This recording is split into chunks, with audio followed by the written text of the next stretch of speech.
Siya ang anak ti Batak, ang junior ni Apo Lakay na kahawig ng kanyang nanay. Pero matagal nang wala sa anino ng kanyang mga magulang, si Ferdinand Marcos Jr. Gumagawa ng kanyang sariling pangalan, wasak si Senator Bongbong. Sa ikaunlad ng bayan, wais na senador ang kailangan. Senator, pansin ko, ang dali-dali puntahan ng opisina ninyo, halos wala kayo security sa pintuan. Oo, bakit? Hindi naman kailangan maglagay ng security dito. Ang ganda ng opisina niya, Lord, no? Oo, parang lounge ng hotel. Parang lounge mo. Parang gusto ko magtrabaho dito, eh. Oo. Hindi na, may nakita ko doon magandang staff, eh. Yung naka-Hawaiian shirt ba yun? Ay, naka-Hawaiian shirt, no? Si Manong yun. Attorney. Oy, welcome sa isang episode ng Wasak mga tol. Kasama natin. Sigurado ako hindi ko na kailangan pakilala to. Si Senator Ferdinand Marcos Jr. Sir, maraming salamat sa oras, sir. Maraming salamat sa Mas kilala sa Bongo. Bongbong. Oo. Ano nga ba? Bongbong. Hindi Ferdy Jr. Oo, Jun. marami talaga nagtatanong. Nagsimula yan kasi yung, alam niyo ba yung bumbong? Yung kawayan na pinaglalagyan ng... Puto Bongbong. Hindi, yung kawayan na pinaglalagyan ng tubig. Okay. Tapos tatalian ng sanga na isasabit dito. Yung water carry. Pala yun. Oo, bumbong. Kita ko yung sa mga painting. Nung tumakas yung tatay ko sa Hapon, nung gera, yun ang disguise niya. Dala-dala niya yung ganun, kaya hindi siya ginugulo ng mga Hapon. Tinutukso siya noon, Colonel, Colonel Bumbong ang tawag sa kanya. Nung bata ako, lagi ako sumasabit sa kanya. Sabi niya, para kang bumbong. Ayun. Eh, Kaya nung nasanay na. habang tumagal yung panahon, pinaganda nila ng konti yung bongbong. Yung sa Oxford, sir. Sa Oxford, kaya Bongbong pa rin. Hindi. Natatawa sila pag tinatawag akong gano'n. Pag yung kaklase ko, nakita ko. Tapos yung kaibigan ko tinawag, hey, Bong or Bongbong, halika rito. What kind of name is that? At one point, sabi ng isang kaklase ko, hindi ka pwedeng dumaan sa buhay ng pangalan mo, Bongbong. We will call you Ferd. Alam mo naman yung sa Pinoy. Ewan ko bakit na napag-initan yung ating mga nila. Totoo naman kasi, saan ka naman nakakita? Girly. Oo nga. Boy. Matanda na. Lolo Boy. Pangalan tayo dito yung babae, pinapangalan lang gay. Gay. Oh, gay. Marami tayo naman. gay. Yung lalaking ang gay. Gay Talis Dalese. Senator, katatapos lang po ng impeachment. Ano bang feeling nyo? Relief? O may miss yung impeachment sa tingin? Well, yun ang, dahil talagang kami, nung bandang, lalo na nung last 2 months, naaabala na kami dahil sinasabi ng haba, marami tayong kailangan gawin at hindi natin magawa-gawa dahil nga kailangan tapusin yung impeachment trial. Hindi mo naman masasabing kailangan mas importante yung isa doon sa isa. So, ngayon, talagang para sa amin, it's an opportunity, yung pagkakataon, nahabulin yung aming legislative agenda dahil sa dinami-dami ng aming kailangan gawin, na-postpone lahat yun dahil sa impeachment trial. Yung suot niya ba doon, Senator, di ba Makati yun o mainit? Mainit. Yung ang kapal, eh. Mainit. Para kami nakasuot ng curtain. Oo nga. Pang Nazareno eh. Pang Nazareno. Pang Nazareno. At balita ko, mga size daw ni TG Gingo na daw yung unang sukat doon. Oo, pare-pareho yung unang sukat. Malalaki. Oo, pare-pareho yung Hirap unang sukat. maglakad. Mabuti nga napalitan eh. Kasi yung unang, walang gusto dun sa unang gown. Yung sumumpa kami. So, pinalitan. Nasa inyo pa yung unang gown. Nasa amin lahat. Binibigay din sa amin eh. Pwedeng pantaklob ng kotse yun. Pwede, oo. You're one of the three to who voted to acquit. MAD nga, Marcos Arroyo Defensor. MAD. At which stage ng trial na nag-decide ka mag-acquit? Was it on the day itself o medyo matagal mo nang napag-isipan na mag-acquit? Nag-iisip ako na mabuti, lalo na nung sa simula na yung ebidensya, napakalabo ang pamamaraan na pagkuha ng ebidensya. At hindi rin maliwanag kung ano ang ibig sabihin ng ebidensyang yun. Maliwanag na lahat ng ahensya, opisina ng gobyerno ginagamit para dito sa conviction nga ni CJ Corona. So ang aking approach, sabi ko hindi. Lahat may political agenda, hindi natin mapipigilan yan. Pero ang gawin, ang kaya ko lamang gawin ay maging tama naman yung presentasyon. At saka kung talagang malabo masyado yung ebidensya, para at least para sa akin, you have to dispose of that dahil tainted yun eh. Hindi ka nakakatiyak kung talaga ba yun, totoo ba yun, o saan nanggaling, o gawa-gawa lang ng kusino. In fact, as the trial went on, nakita ninyo, napakita na yung iba, ganun ang nangyari. So, ang attitude ko lagi, hindi, basta sa isip ko, kailangan pantay na pantay. Kaya kailangan pakinggan ko silang lahat. Ngayon, kahit na siguro, nung nag-break na kami, talagang pinipigilan ko, huwag kang magdesisyon hanggang marinig mo lahat. Even nung before nung closing arguments, tinitignan ko yung aking mga notes, tinitignan ko yung mga ibang documentary evidence. Medyo alam ko na, sabi ko, palagay ko hindi ako kumbinsido. Pero pagbigyan natin ng pagkakataon ulit, ang magkabilang panig, na mag-closing argument. Hindi ka ba na-sway nung pizza pie argument ni Manong Rudy Fariñas? Ibang analysis ko dun sa mga figures kaysa dun sa prosecution. Si Paring Lito ang nakinig na mabuti dun sa kay Rudy Magkatabi ba Fariñas. kayo niya, no? Ni Senator Lito sa buwan? Hindi naman. Hindi, kasi gumigit na sa amin si LM. Senator Loren. Okay. So it's Lapid, Loren, Marcos. Pero pagka sa session, ang paggrupo by party eh. Okay. So siya nasa NPC yata siya, so nandun sa kabila. Ako ang kasama ko si Senator Miriam at saka ang katabi ko Senator Manny Bilyag. May mga nag-speculate, of course, speculation lang. After the 16th vote to convict, parang medyo awkward na to vote to acquit. So, sinasabi nila, Marami nagdesisyon parang agad. after the 16th vote daw, may mga senators, ang may biro nga, baka dalawang set ng speeches. Kasi napapansin nila, yung preface nila ng speech nila, Parang ako hinapi dati. Oo. So parang ang conclusion mo ay, Acquit. acquit ko to. Pero hindi, biglang. Karamihan ng senador nagpagawa ng Yung dalawa? statement. Ako, Ah. lahat, marami kami. Nagpagawa ako ng statement to convict at saka to acquit. okay. Explanation. Para makita mo kung ano yung mga nagiging debate mo sa sarili mo, dali, ilagay mo, isulat mo. Para talagang Kahit last makita mo. minute, pwede mo pang... Hindi. Ako, ibang naging dahilan. Papunta na nga ako sa acquit. Pero sinabi ko, gumawa kayo ng explanation kung mag-convict para titignan natin kung ano yung mga punto to support conviction. Sagutin ngayon natin yun kung mag-acquit tayo. And that makes for a stronger and better explanation. So, karamihan ng mga senador, nagpagawa talaga. Kumita yung mga speechwriter ng panahon na yun. Tama, yung mga bugado, naku, marami silang trabaho. Have you ever dozed off? No, I never did. I never found it boring enough to doze off. Ako sulat ako ng sulat para ako nasa lecture. So lagi ako nakabantay. At ang nakakaano sa impeachment trial, kailangan lagi kang nakikinig dahil kahit boring ngayon, baka may biglang susulpot na kailangan mo mapakinggan na mabuti. Napipredict mo ba minsan kung tatayo bigla si Miriam at magwawala? Tinatanong ko siya bago kami Sabi ko, ma'am, kayo ba, meron ba kayo manifestation? Tapos sabihin, yes, I'm going to make a manifestation. Sabi ka, hindi ka makinig tayo. Pagka si Senator Miriam, talagang laging may nangyayari. Whatever it is, laging may nangyayari. How is your relationship with her? We get along very well. As I said, seatmate ko siya. So, marami kaming napapag-usapan pagka-session. Parang meron, ang bobo-bobo naman ito. May ganun ba? Alam mo naman si Senator Miriam, kung talaga iniisip niya, sinasabi niya. Kaya kailangan siguro pagkakausap ko, kailangan matino-tino yung mga sinasabi ko rito, baka pagsabihan ako. Pero so far naman, hindi naman. Maganda naman ang aming samahan.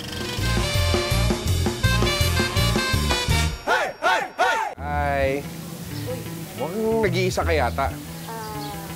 Baka gusto mo magpatulong. Sige, Nasaan ba yung asawa mo?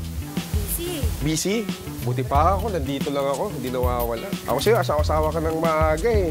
Ganun ba? Oo, dapat eh. Kababata pa naman tayo. Hindi ko alam yun ah. Sige, ano bang lulutuin mo sana? Sili sana na may cheese. Sili na may cheese, dali-dali lang yan. Di ka malang tinulungan ng asawa mo. Sobrang busy. Sobrang busy. Ano ba yung asawa mo? Basketball player. Basketball player, yan tangkad doon. 6-footer yun, malamang. Kailan mo to? Saan ko yan ah? Di, tulungan ko lang naman sana mag-ano eh. Ano ibig sabihin niya? Tulungan ko lang naman sana magluto eh. Sili with cheese. Wala mong Eh, yung asawa mo, nag-iisa dito, iniiwan mo. Parang may mali siya eh. Eh, kasalanan niya yan. Parang may mali. Tumitingin siya sa akin ng ano. Anong tumitingin? Parang may mali siya. Wala ibang tinitingnan yan, ako lang. Ba't ka nanginginig? Kasi sakit ng ano ko eh. Naglaro kami, sakit ng pangako. Sabi mo na yan. Pumasok ka na nga doon. Ano ba gagawin natin? Mamaya, may lumipad dyan. Oh, mga bayaw. Uy, Andiyan pala kayo. mga bayaw. Andito na naman tayo sa isang edisyon ng Pulutang Wasak Espesyal o Pwe. Pwe. Kasama natin ngayon si Lourdes. Si si Lord. Oh, Lord, ano bang gagawin natin ngayon, Lord? Magluluto tayo ng dynamite. Dynamite? Dynamite? Bakit Niluluto ba yun? Sili. Sili. O, ano ba mga kailangan natin dyan? Siling kulay green. Keso. Tuna. Lumpia wrapper. Wrapper ba to? Bago ang lahat, hihiwain mo na to, tanggalin yung buto. Oo. Ganun ba? Pero kung gusto mo mas extreme, tira mo yung buto. Para mas maanghang, mas malasa. Okay, tapos ano gagawin natin dito? Oh. Pasok muna natin tong mga keso. Tulungan Keso. mo para... Keso, to. Tapos ito, lalagyan natin to dito, ganyan. Ganyan. Babalutan muna natin ng lumpia Papalutan wrapper. natin ng lumpiang ano. Ito. Ayan. Tapos, papakulo lang kayo ng mantika. Kailangan natin ng tubig kasi medyo... Kailangan natin ng tubig. Hindi na wet yung ano eh. Kuha tayong tubig. Kailangan moist Kailangan, to. oo. Yung airpods ko, utusan ko na to. Itay, kuha mo kami tubig. Tama ba ako dyan? Oo, kuha kami tubig. Hindi pala tatay mo? Minom, lasinggero to eh. Oh, ayan. Tubig, yan. Ang pala binabasa. Yan, basa na. Tapos na, pag mainit na yung mantiga, pwede na natin ilubog yan doon. Ah, okay. Ang bango ng amoy. Diba? Amoy pa lang na ano mo na yung anghang niya. Ito, ang pangit ang pagkagawa, oh. Ako gumawa niyan eh. Iyan ba ay misawsawan? Wala, para mas extreme. Oh, ayan mga bayaw, ha. bayaw. Ito ang tinatawag na dynamite finger. Okay, dito lamang yan sa Pulutang Wasak Espesyal o Pwe. Ayan, tikman na natin. Pero ba't ang pangit? Eh, ganun talaga, mas masarap pagka pangit. Ayan, tikman natin. Oh. Hindi ko yata kaya. Kaya mo yan. Sige. Ayan. Ayos ba? Ang pinakamasarap na parte niya kinabukasan. Paggising mo.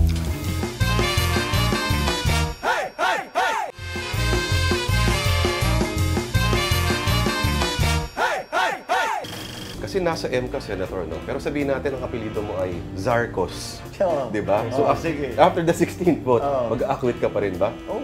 Hindi na magbabago yun. Hindi na magbabago.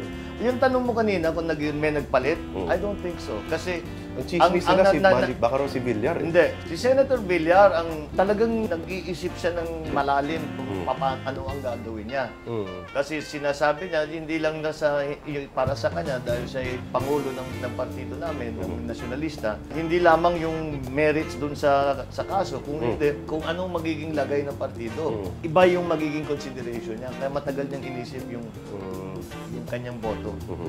But I don't think may nagpalit ng boto.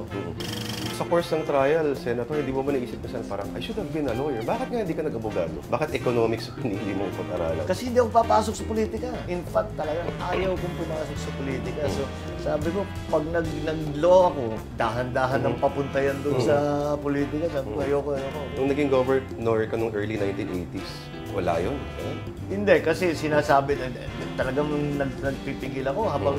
Ayaw mo talaga? Ayaw ko talaga dahil ba't pa ako magmamumulitika eh. Nandyan na yung airpot ko, nandyan na siya. Lahat na nang makagawa, kayang gawin na maganda sa politika, nagawa na niya. So, kahit napakagaling ko, sasabihin, at least as good. Hindi mo pwedeng lampasan. Nasa anino ka lang lagi. Oo, laging ano. But here you are. Oo nga yung plano mo kung minsan hindi nasusunod. And that's exactly what happened to me. Pigil ako ng pigil, sabi ko, I'll go into private life. You know? So talaga yun ang plano ko. Kaya nag-aral ako, yun na nga, business, economics, gano'n. Nangyari yung 86, na-exile kami sa Amerika, hindi kami makauwi. Tapos kami ang ginagawang issue. Hindi yung issue yung kung anong ibang bagay, pero yung Marcos mismo ang naging issue. Ibig sabihin, hindi ko pwedeng sagutin o labanan o depensahan ng sarili ko at saka yung pamilya ko kung hindi sa larangan din ng politika. Dahil doon kami binibira eh. So doon ko sasagutin. So parang the only way for us to counteract yung mga lumalaban sa amin, yung mga umiipit sa amin, pumasok din sa politika para doon sa larangan nga ng politika, magsagot lang kami kung ano. Senator, I follow you on Twitter. May mga immediately after the voting, may mga biro-biro na lagot ka sa Malacanang. Pero totoo ba yun ano pa kayo sa Facebook? Nagsabi na kayo, tapos binuran nyo bigla yung ano? Hindi, kasi ang sabi ko, sabi ko, huwag nyo i-post ninyo pagtayo ko. Para yung nakikinig, pwede nilang sundan. Nailagay ka agad. Sabi, tanggalin nyo muna, antayin nyo muna. Sinasabi, binuran ni Senator yung ano. nagsabi sa akin yung kapatid ko si Amy. Sabi niya, "Oy, kuya, you already voted." So ito pa what? Sabi ko, hindi pa dapat lumabas yan. Pero okay lang, small glitch. So, totoo pala yun. Buti si Amy nasa Facebook lagi. Sipag mag-Facebook. Masipag yun. Masipag mag-Facebook yun. Yung mga anak ko pati, ang sisipag mag-Facebook. Pag Pag-upo ko nga, sabi nung anak ko na si Sanlon, nag-text galing sa eskwela niya. Sabi niya, and you acquitted him because... that. Sabi pinadala sa'yo, go to my Facebook, you'll read my stories. May napanood akong isang documentary program sa ibang channel na napikon ka. It was in Ilocos eh. Parang the reporter asked you something. Parang finalo ko niya the whole day for several days. And then may isang gathering, he asked you something, tapos na-bad trip ka. No, that was the birthday celebration ng tatay ko. Eh, yun, nandun kami para doon. Eh, pinag-uusapan, sabi, siya, pwede ba pa-interview? Sabi, sige, basta yung, I just want to talk about the birthday. Tapos, siningitan ng kung ano-ano. At saka, nakikita ko na, hindi ito reportage. Sineset up na kami. Okay. Eh, sanay na kami dyan. Alam ko na pag sineset up kami. Eh, sabi ko, dito naman kami para mag-celebrate yung birthday ng ama ko. Makikipagdebate ako tungkol sa mga dating tugtugin na lumang tugtugin na dati pa nga. Sabi ko, hindi naman siguro ito yung lugar na pag-usapan yan. I remember, I said, happy birthday. Tapos umalis na lang ako. Nagalit sa akin yung reporter. After a while, kung ano-anong mga sinulat. But, you know, out of place naman yung kanyang ano. At saka, alam ko na, yung kanyang, kung ano yung sinulat niya noon, yun din talaga isusulat niya. Sineset up na kami. Hindi ka naman sineset up, sir. Hindi, alam ko. Yung bigoting yan, hindi ko pagtitiwalaan. Mukha lang ako good, sir. Pero Ilocano kayo, sir. Sabi, magaling din daw kayo magluto. Bakit anong koneksyon ng Ilocano? Magaling magluto mga Hindi, Kapampangan yun. Kapampangan ba? Eh, nakakatawa. Ang tradisyon, yung Ilocano, yung mga lalaki, magagaling din magluto. Ganun ba? Oh, I don't know why, pero for some reason or another, although our mothers and wives are very good cooks, marami rin magaling magluto na. Hindi, mahilig lang ako kumain. Nung nag-aaral ako sa labas, syempre, namimiss mo yung mga Pinoy na pagkain. Adobo, so, may mga Pinoy naman. Sabi mo, pwede magluto ng ganito. Gagawa ng sinigang, gagawa ng ano. Hindi pareho dun sa kinakain ko. So, pag uwi ko, nagpapaturo ako sa cook namin para alam kong gawin. So, ako na nagluluto. Ang ganda-ganda ng kusina ko, ang tagal ko nang hindi na nagamit. Ikaw ay naging governor, congressman, vice governor, governor ng ilang terms sa Ilocos. Pero hindi ka marunong mag-Ilocano hanggang ngayon. Mahina ang aking ito. Dahil laki kami sa Pilipinas, sa Maynila eh. Ang father ko naging senador noong 1957. Pinanganak ako 1957. Dito na kami nabinyagan lahat sa Maynila. So although nakakabalik-balik kami sa Leyte at saka sa Ilocos, syempre hindi kami nakapirmi doon. So hindi namin na... In terms of... Si Aimee ang malapit ng konti na lang, basta mag-practice lang siya ng konti, marunong na magwaray. Nung mas bata pa kami, siya talaga Leyte ang pinupuntahan namin pag-bakasyon. Mas may command ka ba ng konti ng waray? Or Ilocano? Mas Ilocano ka? Ilocano lahat naman ng sinasabi na naintindihan ko na. At minsan nasasagot. Yung waray, naintindihan ko most, pero hindi lahat. Pero wala talaga akong maisagot. But syempre, 9 years ako nakatira nung governor ako sa Ilocos Norte. Nandun talaga ako, doon ako nakatira. Doon nag-aaral yung aking mga anak. Yung mga anak ko, yung pa. Ang marunong mag-Ilocano? Native, Talaga? Pati yung punto, talaga. Ilocano talaga. GI na GI. GI na GI. Maliban sa pangalan, traits, personal traits, parang mannerisms, ang nakuha ninyo from your father sa tingin mo? Well, everybody says na yung boses ko, pareho yung tinig namin na naririnig nila yung tatay ko. Siguro yung mga physical na mannerism. Pero more than anything, yung sa trabaho, marami akong nakuha sa kanya. Yung how to go about solving a problem, paano makipag-deal sa mga tao. Those things, I hope na nakuha ko. Kung minsan hindi ka conscious na meron kang ginagawa, Kasi sinasabi ng tao na ginagaya mo yung father mo. Kay madam naman, ano? Yan, yung pagluluto, yung kakain, yung music. Buhok. Pero yung talagang yung master ng mother ko, yung pag sa tao. Oo. Charmer talaga siya. Talagang, alam mo kasi, hindi put on eh. Gusto niya talagang nakikipag-usap sa tao, nakikipagkwentuhan ng matagal na maraming tao na sinasabihan siya na kung ano-ano. Gusto niya yun eh. Kung wala na siyang ibang gagawin, yun din ang gagawin niya eh. That's why you said yung mother mo is the ultimate politician. Palagay ako talagang ganun ang tingin ko eh. Ang galing na lang ng nanay ko. Tsaka hindi, in the vernacular, nababibesa niya yung tao immediately. Pag nakikita niya, hindi, kawawa naman ito, dapat tulungan natin. At saka, And she's always right? eventually, kahit sa short term, parang ayun, ako nagkamali tayo doon. Eventually, habang tumatagal, hindi, tama pala yun. Mukhang tama rin yung gusto niya. Ano naman ang issue ni Mrs. Marcos sa buhok mo? Ay, marami. Marami. Lahat ng... Sabi mo, tinitext ka pa, di ba? Pangit ang buhok mo. Minsan nga nasa Congress pa ako, may malaking boto. Alauna na yata kami. Dahil tumayo ako. Speech ako, kilig na siya. Ginulat ko na mabuti. Pag-upo ko, nag-ring na yung telepono ko, yung mother ko. Sabi niya, ba't ganyan yung buhok mo? Sabi ko, ma'am, hindi mo ba narinig yung sinabi ko? Akala ko ang ganda-ganda na siya. Oo, okay yung sinabi ko, pero ayusin mo yung buhok mo.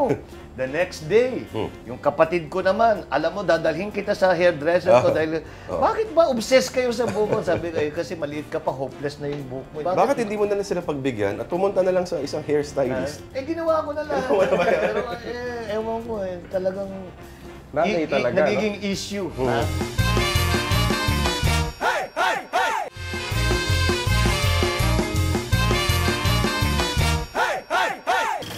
Senator, theoretical question, Kung nabubuhay pa si President Marcos ulit, how do you think he would have handled the Scarborough issue? Ay, hindi tayo umabot sa ganito. Kung maalala ninyo, sinasabi ko nga sa mga kaibigan namin na Chinese, hindi nagbukas ng diplomatic relations ang father ko sa China para mag-away tayo sa Scarborough, sa Rectory, sa lahat ng mga claims. Yun, mga long-standing claims naman yan So, naka-backburner na, pabayaan mo na muna. Sa palagay ko, hindi palalaguhin yung ibang relationship natin sa China. Economic, the social, cultural, mga sports, mga ganun. Para ngayon, kasi pag sinabing China, wala ka nang maisip kundi Scarborough na nag-stand off. Dapat hindi ganun. Dapat kung maayos natin. And I think that my father would have done the same thing. Pero hindi tayo umabot sa ganito na nagkakaroon ng stand-off. Kamusta ang relasyon mo sa mga people who used to be involved with the left, mga ganyan, na medyo inabot pa yung mga panahon po ng father mo? Kamusta ang relasyon mo sa kanila? May passive-aggressive element? Meron din. Kung minsan meron. Not on my part. Kasi ako trabaho lang. I guess, so some people don't see it that way. Meron pa rin, I don't know, hinanakit, galit, whatever it might be. Baka naman justifiable, so you don't make any judgments. Pero for the most part, kahit sino pa, wag na natin sabihin, galing dito, galing dyan. Kahit sino pa, lagi naman makakahanap ng working relationship, modus vivendi. Para yung mga ginagawa natin, magawa natin. So, in terms of a working relationship, I've never had a problem working with anybody, kahit sino man sila. Kung nakaaway nila yung father ko o hindi, doesn't matter to me. Wala ka bang naging kaibigan sa mga kanila? Marami na rin. Yung mga mentions sa mga claimants kontra sa pamilya ko, yung iba naging staff ko, yung iba naging kaibigan ko, yung bang we work together on other things. Kaya yan ang sinasabi namin. Those issues were issues of 1986. Tapos na yun, iba na yung issue ngayon yun ang nabauhin natin. As it is, 15 Congress yung Senado, napaka-surreal lang setup nyo Okay, andyan ka, ang Senate President, Juan Ponce Enrile. Alam naman natin yung role niya noong 1986. Martial law, tapos noong 86. Gringo Honasan. Tapos si Greg Honasan. Joker Arroyo, human rights activist. What do you make out of this bizarre scenario? We don't think about it, really, until it's pointed out. Somebody pointed it out. Lahat ng players in recent history nandito. Masarap nga ako minsan ng kwentuhan Kasi, halimbawa, nung 86, nagkikwentuhan kami. Siyempre, yung kwento ko kung ano yung nangyari doon sa amin. Yung kwento ni Senator Ping Lacson, yung kwento ni Senator Honasan. Iba-iba, dahil ibang from a different perspective. Pero kung minsan, pag nagkikwentuhan kami na ngayon, nakakatawa pakinggan. Kasi talagang ang ibang-iba talaga yung ano namin. Kung minsan, yung mga ibang mga nagre-rebelde, sinasabi, alam namin, papasukin ka sana namin. Pero nakita ko na maraming pantao. Sila nang nagka-enkwentro. Ngayon, tapos na. Pinagkikwentuhan na ngayon, pinagtatawanan na lang.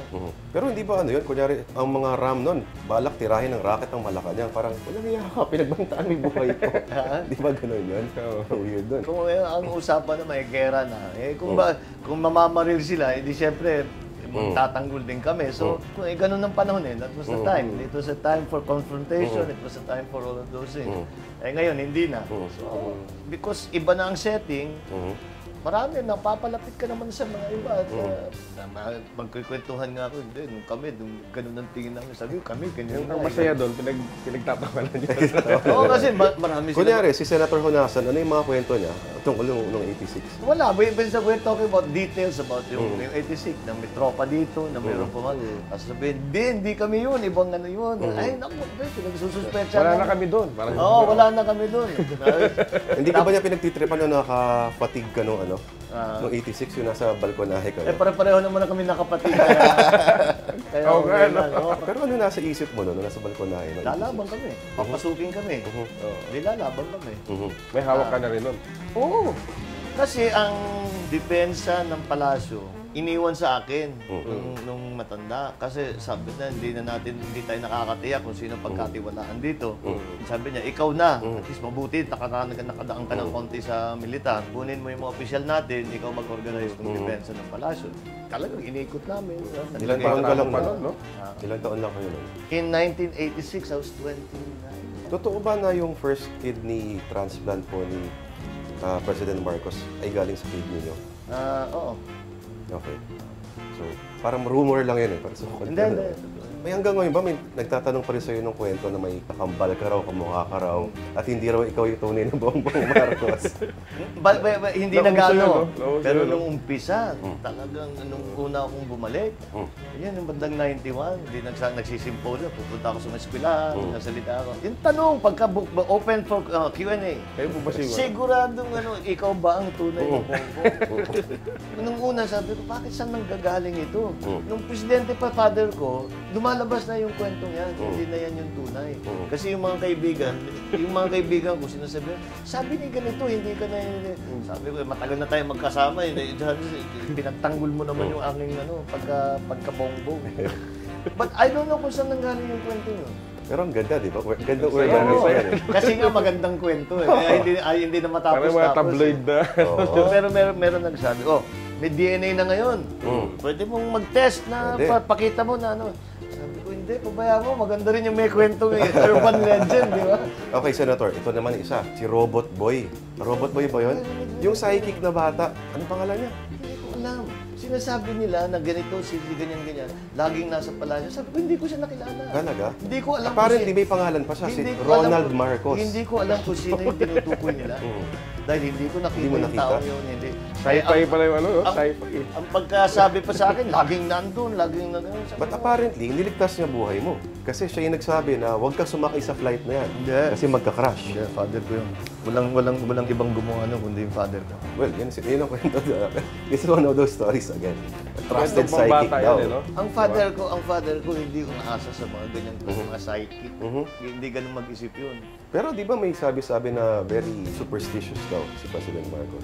I wouldn't say so. Sabi, huwag ka lang may kasalanan sa Diyos para hindi ka malasin. Yun ang basic. Pero yung sasabihin, swerte sa kanya, sige, okay lang yun. Pero hindi magbabago yung gagawin niya o iniisip niya dahil sa superstition.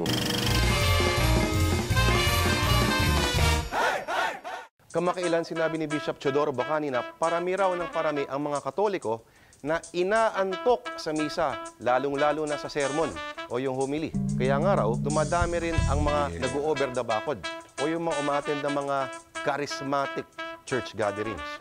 Nako, dito sa Wasak, ito po ang aming top 5 suggestions para hindi antukin ang mga umaattend sa misa. Sa number 5!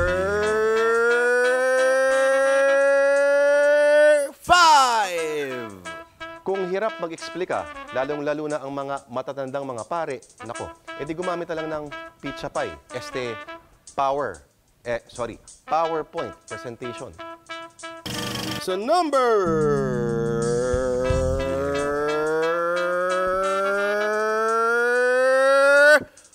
4! Para hindi antukin ng mga pumupunta sa misa, nako, edi maglagay ng parlor games.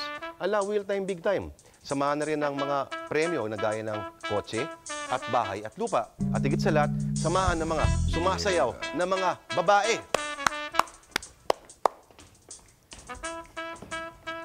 Sabi ko, babae. Sa number...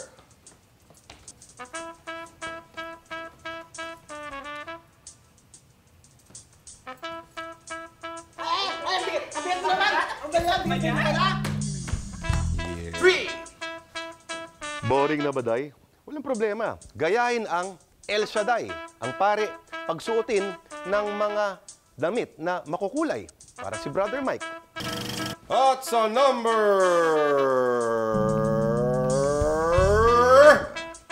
2!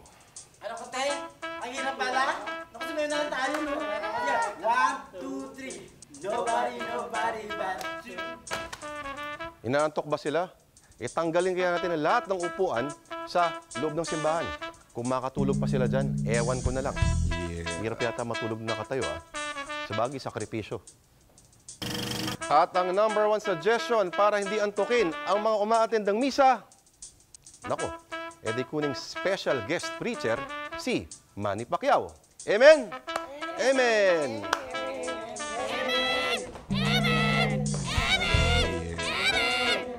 Hindi mo kayo mga men, eh.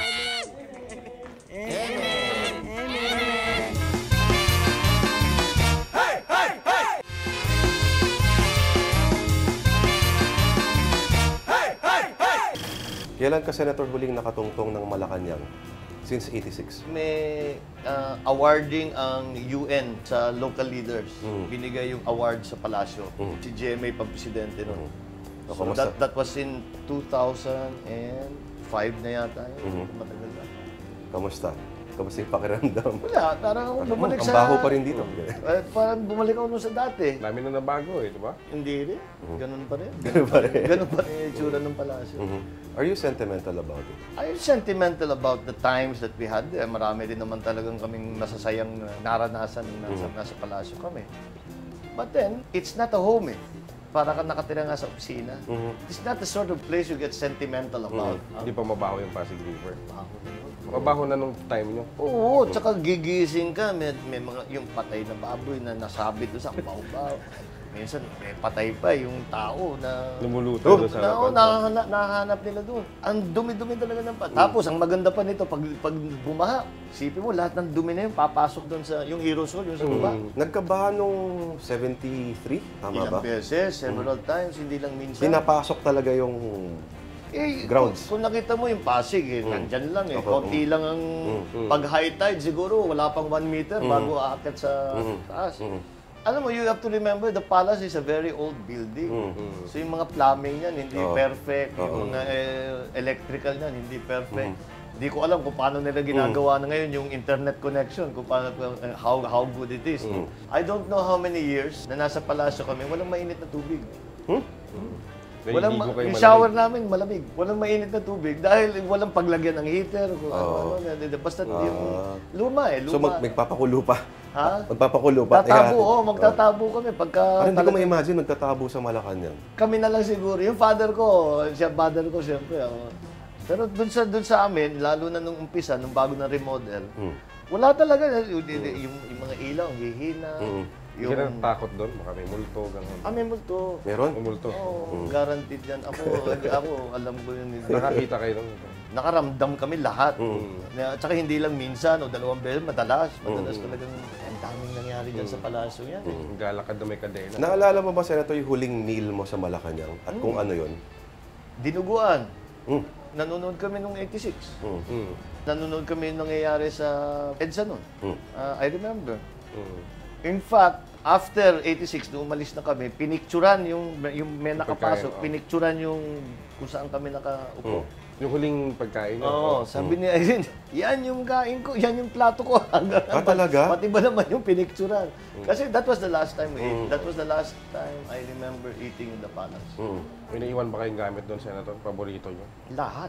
Tapos hindi yung nadala, di ba? Lahat ng aking pag-aari na iwan ko sa palasyo, kung ano man ang nadala ko sa Hawaii, kinuha rin ng Amerikano. So walang naiwan sa Nothing. Zero. lahat ng suot ko hiram o hingi. Yung mga finances namin, gulo-gulo. So wala kaming pambili. Pati pagkain, panluto, yung Pati yung refrigerator. saxophone mo, naiwan mo. Wala na. Nandun. Saxophone, 2 saxophone, isang flute. Sinabi mo, may issue na tungkol sa mga waivers, Sal. And tinanong ka parang, ano pa pipirmahan ko? Kinuha na nila lahat. Oo, totoo naman eh. Nung nasa Amerika kami, zero talaga eh. Kinukuha lahat eh. Biruin mo, kahit na yung kung saan nakalibing yung mga ninuno namin eh, kinalkal nila lahat eh, hinukay nila lahat dahil may ginto daw. Eh, ganun ang ginawa sa amin. So, yun, tama. So, yun yung salin ko. Yung salin ko, yung kung ano yung nakuha ko since nakabalik ako ng 1991. Ano masasabi mo na si Congressman Tupas, yung lead prosecutor, ayaw pumirma? Hindi raw siya pipirma ng waiver. Sabi niya, papogi lang daw itong buong ano na to. That's his right. Karapatan niya yon. At saka, I understand na sinasabi niya, huwag niyong dadalhin yung focus sa amin. Dahil itong kasong ito, tungkol kay Chief Justice. Pero hindi ba he who was not sin cast the first stone? Cast the first stone. Ganun tayong kasabihan. Well, maraming nagsasabi nga tungkol dyan. But case to case So for the yan. record, willing kayo pumirma? Hindi na ako pipirma ng waiver. Ilalabas ko niya. Wala naman ako. Kaya nga, wala naman ako. Lahat na, inimbestigahan na kung sino, ng Amerikano, ng Swiss, ng Pilipinas. There's nothing to talk about, really. Yung flute nga, naiwan. Saka saxophone. Flute na iwan. Hindi, meron na naman ako. Bakit saxophone napili mong instrumento? Actually, flute. Nag-umpisa Flute yan. talaga? Alam mo kung bakit? Jethro Tull. Huli mo. Sabi na nga ba eh. Ian- 70s yun. Ian Anderson, Yun. Jethro Tull. Kakalabas nun yung plakang Thick as a Brick. Kung maalala mo. Gustong-gusto ko yung plaka.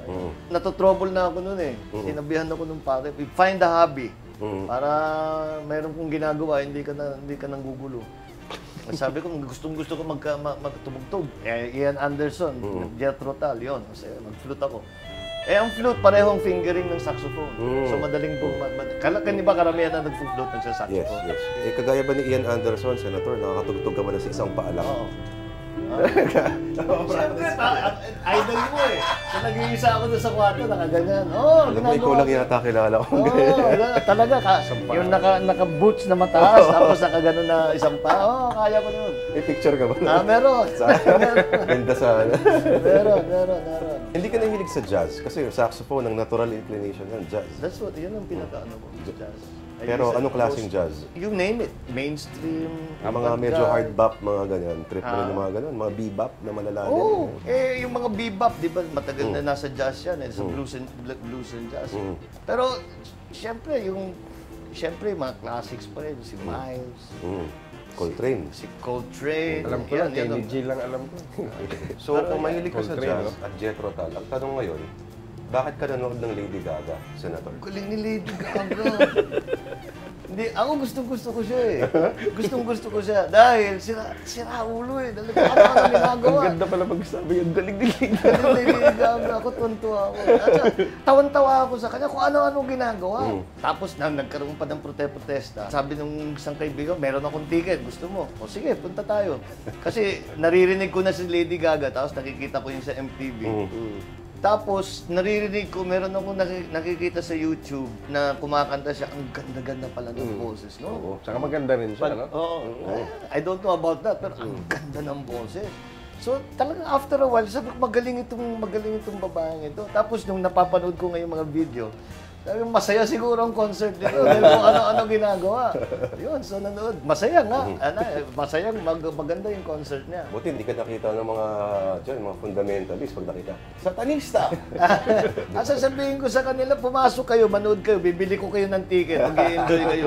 Baka Dahil sumayaw like, kayo, no? even, halimbawa, yung kanta niya na Judas.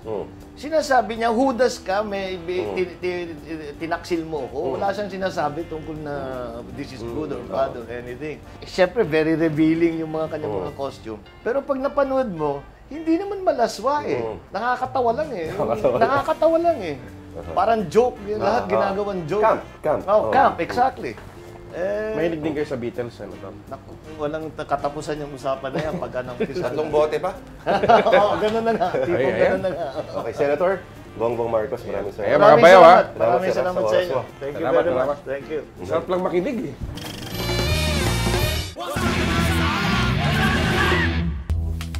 Ano yun? Ha? Ito. May mo. Melon juice. Melon juice. Tama, di ba? Amoy melon! naamoy pa ako isa eh. Oh, pare, parang patay na daga. Ano yun? Ito oh. Yun! Yun. Melon amoy! Ito Ito na lang to, ito na lang. Ayan, spas ba? Amoy melon! Ayan. Melon amoy! Okay mga tol, welcome na naman sa isang episode ng Tamang Toma. Oh, Ayan. Titi. Oh, Titi. Ayan. Dahil tapos na yung summer, babalikan natin ang mga alaala ng summer. Oo. Kailangan natin ng melon juice. Chocolate coffee, strawberry vodka. Ang tawag natin dito, amoy melon. O kaya, melon amoy! Ayan ha. Yan na! Tikman Okay, kailangan na natin ng melon juice. Oo, no? Isa pa. Amoy melon! Eto. Melon amoy! Okay, tapos chocolate coffee. Tirahin mo ng strawberry vodka, Daddy Jun. Ako yan. Haluin pa ba yan? Haluin natin para masaya. Yelo. Iluhan natin yung mga bagay na. Yelo. Damihan natin yelo. Amayin yan. Amoy melon! Ayan, yan, si Alvin. Melon amoy! Ayan, yan. Ito tayo. Cheers, cheers. Para saan to? Para saan to? Amoy melon! Saka pa. Pwede? Amoy melon! Tsaka masarap yung pulutan to dito, oh. Melon amoy! Sarap nun ah. O, ayan mga tol, ha? Ito ang inumin na tinatawag nating amoy melon. Melon amoy. Ayan. Dito lang po yan sa Titi. Tamang Toma. Tamang Toma! What's up,